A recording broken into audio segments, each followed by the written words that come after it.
Ni hao, wan ying, guan ying, substreamers. Now that's hello and welcome in Chinese, unless I've completely butchered the tones and mispronounced this introduction. Well, why the Chinese greeting? Because our first story, getting attacked by bugs, first story takes place in China, and it's to do with Tesla. 我们走吧. That means let's go. Okay, so according to state-owned media in the eastern province of Jiangsu in China, Teslas have been placed on a government purchase list, which means that government officials and agencies and different government groups can use Teslas as official government vehicles. Now, Chinese have been in uproar on social media, worried about the use of a foreign car with their politicians, I suppose, and civil servants. Well, not to worry, the state of Jiangsu says, because actually Teslas are made there. They are a domestic product, not an imported one. And the Gigafactory in Shanghai actually produced a lot, 947,000 Teslas last year. Well, along with Volvo and SAIC, these domestic cars have to go through a lot of checks to be ensured that they are not being used as spyware. And Teslas had to go through extra checks. And for a long time, they were not actually allowed on or near military facilities, just in case they were relaying information. Now, the Chinese are quite confident that they're not. That's why in Jiangsu, government officials can now drive Teslas. Here are some of the things that Chinese netizens said. They said, should government officials be allowed to use these cars? And does this signify Tesla and China have a very cozy relationship? Well, 947,000 Teslas were made in China. Oh my gosh. Well, I hope you're laughing at me getting attacked here. But so, what was I saying? 947,000 Teslas were made, most of them being sold in the local market. Well, actually, for Tesla, more than a quarter of all of their global sales are China. So they really do rely on each other. Although you may have noticed last year, BYD, which is Tesla's biggest rival, actually overtook them for a while for the second half of 2023. But in Q1 and Q2, Tesla has retaken first place globally. Let's move on to our next story. 我们走吧. Now, on to our next story, and I hope I can get through this story without being attacked by a horde of flies. Talking about flies and flying, this story comes from the US. It's about a new flying hack and how you can make money out of airlines. So, overbooking is a pretty normal policy in the US. They want full flights. They want bums on every seat. So to do that, they actually sell more tickets than they have seats. That, of course, leads to problems further down the line when everybody shows up and they don't know what to do. What is typical, and has happened over many years, is they just go to the gate and they shout out, who wants to be bumped to the next flight? We'll compensate you.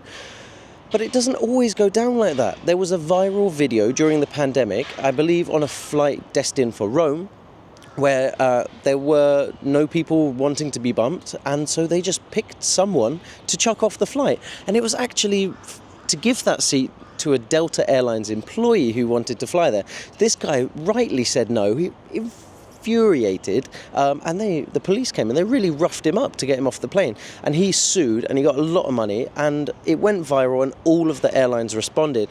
It was a big drama, and so in response, there's now a much more appropriate compensation system in place with all US airlines for overbooked passengers. I'm going to tell you a bit more about that. So to avoid these kind of lawsuits that might arise from kicking people off flights, the airlines, especially Delta, give really generous packages. We're talking thousands of dollars and other things like vouchers. It could be even hotels and really, really good perks.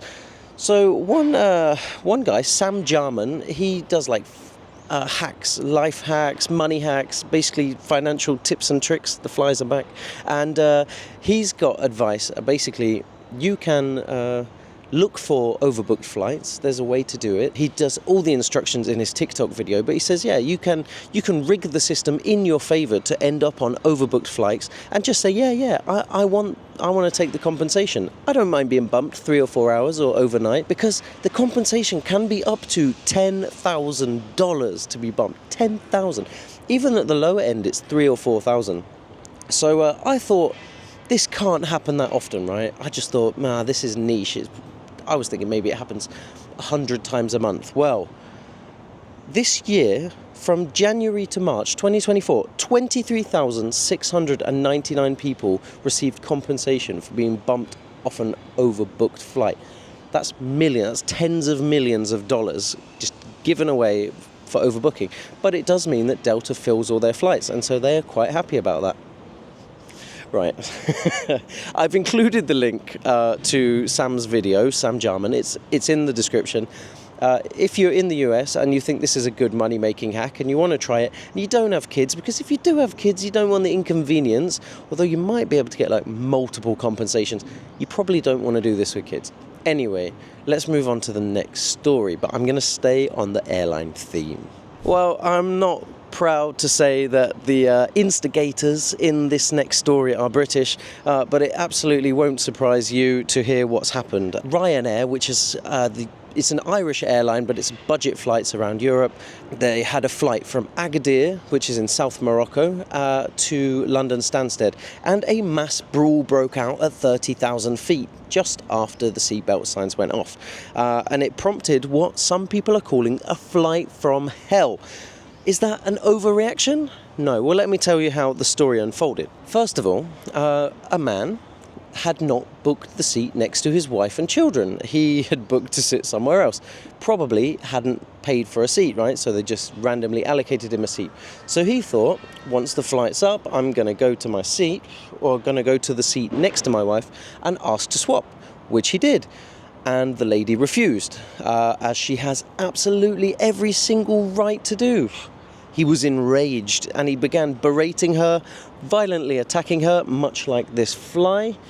I see some correlation between real life and this story right now. And as soon as this kicked off, the woman's husband, who also wasn't sat next to her because hadn't paid for a seat and was randomly allocated somewhere else, he came over. The two kicked off a big row and ended throwing punches at each other, which caused other people sat nearby to jump up, get involved. I'm so sorry for my getting attacked here. It caused other people, actually, I really sympathise with the people on the flight right now.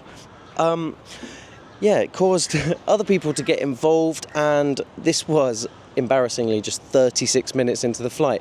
And the pilots and the crew decided we need to emergency land and get them off the flight after just 36 minutes. So they landed in Marrakesh. They hadn't even got out of Morocco yet. It gets worse.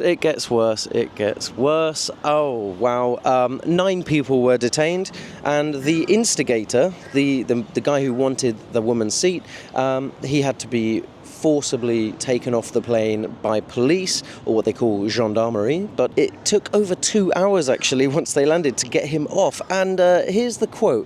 This is from the guy. This was recorded in a video of the guy as he's being dragged off. "They think I'm a terrorist. That's why they're bringing the whole army here to take me down. Give me my effing bag. I will whack your jaw, bruv."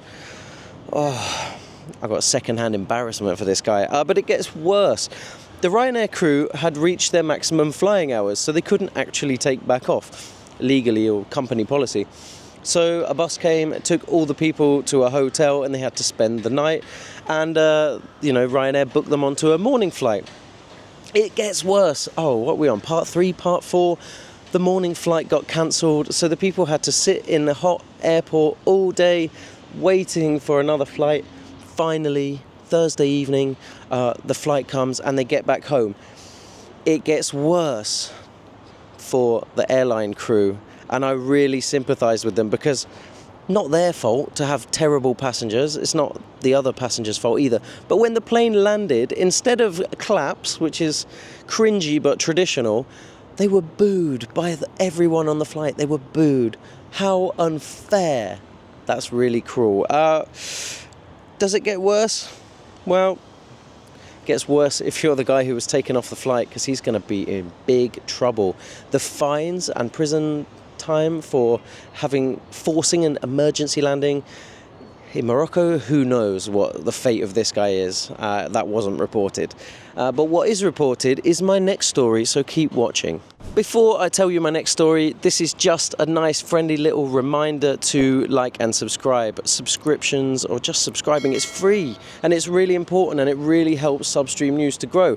I want to say thanks because we just hit 200 subscribers. And yes, I completely agree with some of you commenters who say, I feel like I'm watching a channel with thousands of viewers, and yet there's only 200 of us here.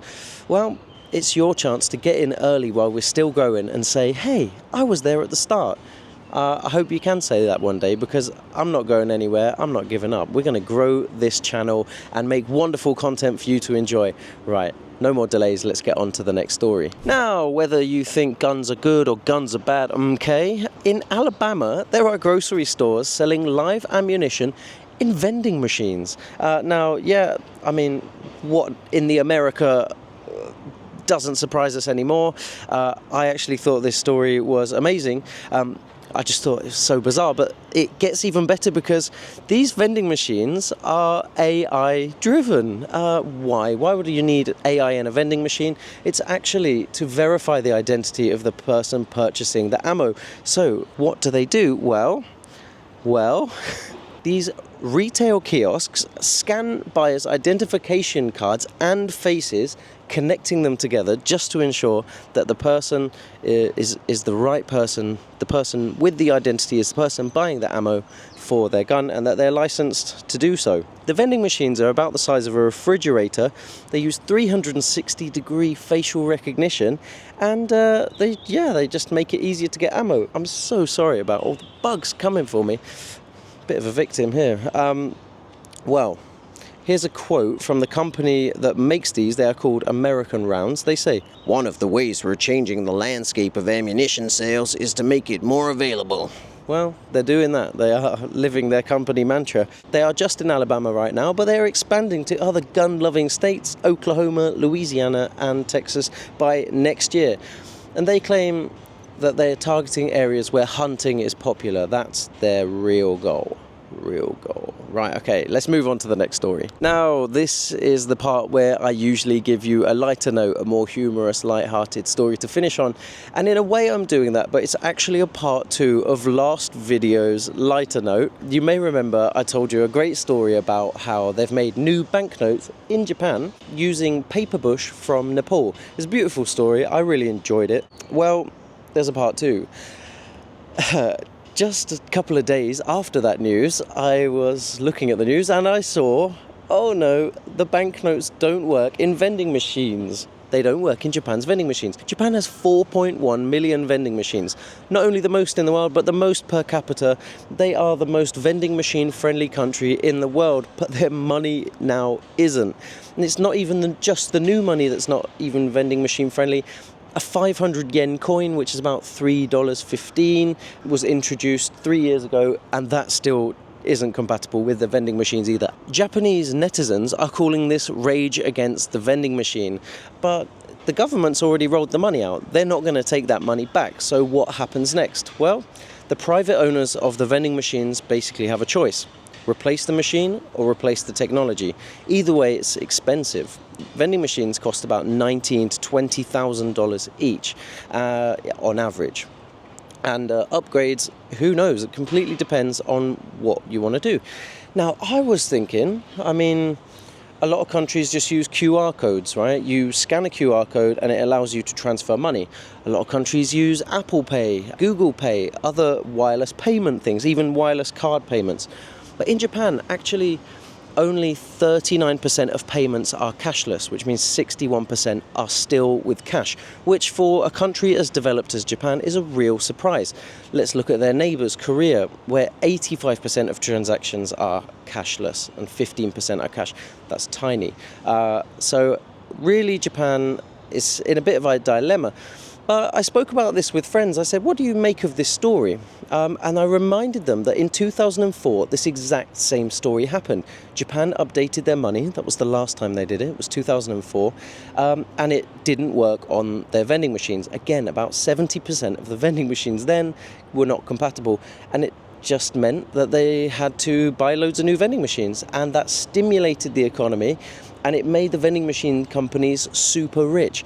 And I think because of their inflation, their economic stagnancy right now, and all of the other social problems right now, this secretly might be a bit of a conspiracy to use vending machines, new currency notes, as a way to stimulate the economy. Am I crazy for thinking that or seeing the correlation?